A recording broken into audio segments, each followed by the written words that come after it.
show you a special treat. I'm going to show you how we cook our ribs on a big green egg. Now, if you've ever used a big green egg, the great thing about this design is it's a ceramic grill that's really an oven. So everything you put in there can cook at low temps for a long period of time. Once you have everything adjusted on it, you really don't have to do a whole lot. You can walk away and just let your ribs cook for hours on end and smoke it out. So I'm going to show you, number one, how we operate the big green egg and what temperature that I'm going to cook these ribs at for how long, and we'll take it from there. To start your big green egg, you're going to use a big green egg fire starter. And the way these work is they're a packet of squares. You just break off one of the squares and you'll stick it in the middle of your charcoal, light it on fire, and that's really all you have to do. You can get these from any big green egg dealer. The big green egg charcoal, you can see this is a very old bag. We've had our big green egg for some time and we're still using the same bag. The charcoal is all natural charcoal, it's wood charcoal. You don't want to use regular charcoal in your big green egg. You want to use this old wood charcoal as part of the flavor, it's part of the naturalness of the big green egg, and the way it burns and the way it smolders is part of what makes the big green egg work the way it does. You can get your big green egg charcoal from any big green egg dealer. There's usually one in every town. The other thing that I put into this for flavor is I added some applewood chips, and you know, these are just wood chips that I put into the big green egg, and it'll help as it burns give it a little bit of that applewood flavor. So we've got our charcoal, we've got our wood chips, and we've got our big green egg starters. And when we start up the big green egg, first thing you're going to do is you're going to open this thing up all the way. And by opening it up all the way, you're giving this maximum amount of airflow into the big green egg. And as you cook, this is also where you can clean out your burnt charcoal. Now, as we cook, you're actually going to close this up. And when I'm cooking ribs, I close it up to the point where there's only about a ½ inch of airflow there. You don't need a whole lot of airflow to keep the big green egg hot, because again, this is just like an oven, and those coals are in there working and they're just smoldering. You're not cooking over an open flame. So inside of this big green egg, we have a bowl with all of our charcoal in it that's lit and it's smoldering right now. Up on top here, you've got a lid for storage. You're going to take that lid off and you're going to put on this big green egg lid here, which allows you to adjust the temperature. When you're starting this up and you're just getting it going, you could open it up all the way, just like you're opening up the bottom. That'll really get your heat flaring up, and if I wanted to bring the temperature up from where it is right now, I could leave it open for a little bit, and then you want to close it up and just twist this so those vents are about halfway open once you get it to the temperature you want it at. Now, I have set this big green egg to a temperature of about 200 degrees Fahrenheit. I may actually want it to cool off a little bit, so I'm going to close that up a little bit, because when you cook these ribs, you want to slow cook them as slow as you possibly can. Now, I've already got my ribs in there. I put them in there at about 30 minutes ago, and I initially cooked them at a very low temperature, and then after about 30 minutes I opened it up, and on the meatier side I added some garlic salt, some pepper, and some onion powder. Now, I'm a real natural kind of person. I don't want a whole bunch of flavors on my food. Those are my favorite 3 seasonings: garlic, pepper, onion powder. So put a little bit of that on there. We turn the temperature up just a tad to help it cook a little faster, and now we're going to let it smolder for about 30 minutes before we put any of the barbecue sauce on there. So we're just keeping this right around 200 degrees. I'm letting it cool off just a little bit.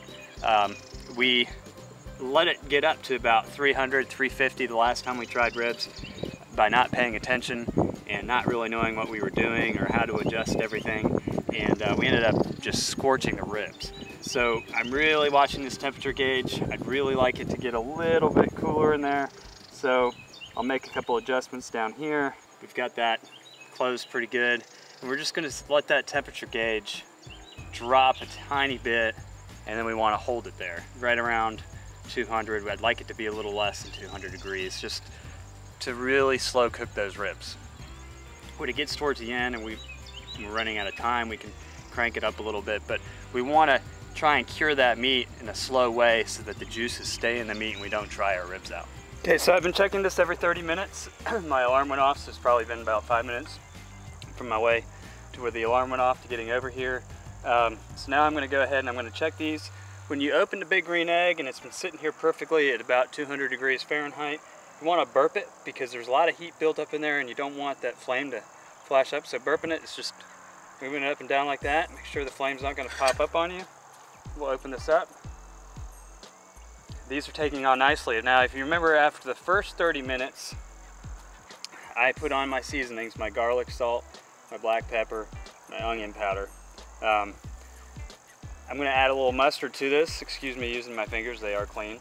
But mustard is a great ingredient when you're doing ribs like this. Now, I have a stepdaughter who is gluten-free, so I'm using Gluten's spicy brown mustard, which says it's gluten-free. So we go ahead and just put some mustard on these. The meat's starting to feel a lot more tender. Rib meat is just a very tough meat. It takes a long time for that meat to break down on the grill. So we get all that on there. Mustard these up pretty good. That's gonna add some nice flavor to these. Spicy brown mustard.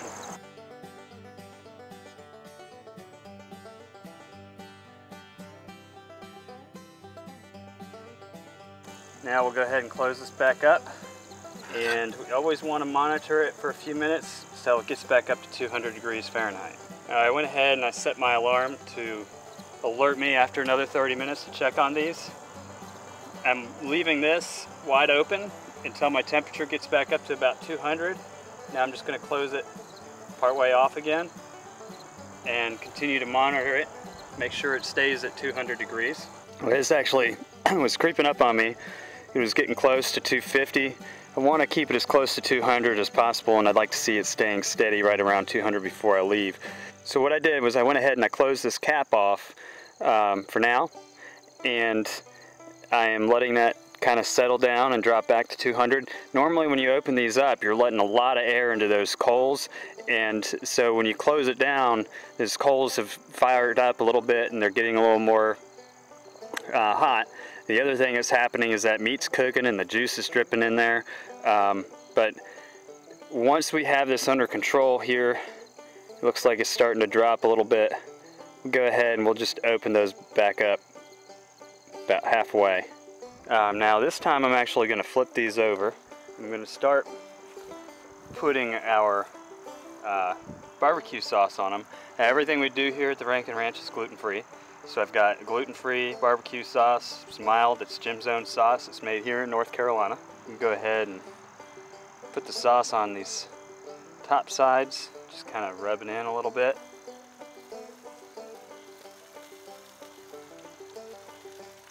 Do it over here.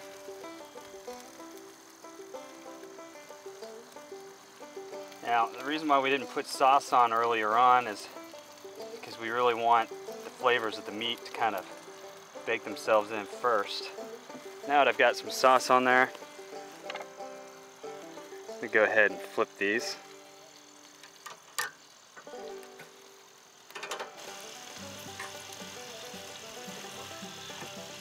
Some recipes will recommend that you take this film off.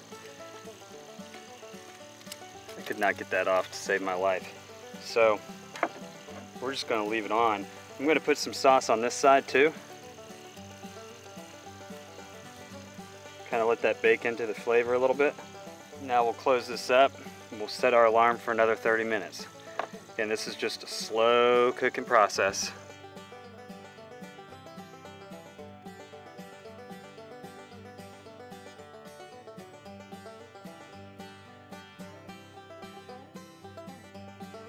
Okay, because of the toughness of the meat and ribs, they take a very long time to cook. So we're going on 8 o'clock at night here, And I started cooking these around 3 o'clock, and for most of the day I kept the temperature right down around 200 degrees. I let it creep up a little bit towards the end because I wanted to, make sure that we had these things good and cooked. As long as we're not burning the ribs, the higher heat's not that big of a deal. Let's open this up and just see how those look. Well, they definitely look good on the backside. Now to shut down our big green egg, I want to keep as many coals in there as I possibly can. So I'm going to close everything off up top. Come down, close everything off at the bottom the best I can. Now we've got everything closed off. This should cool down and turn itself off and kind of self-clean for a little bit. So there we have it. Our ribs that we've cooked now since 3 o'clock in the afternoon until 8 o'clock at night. Let's see how they taste.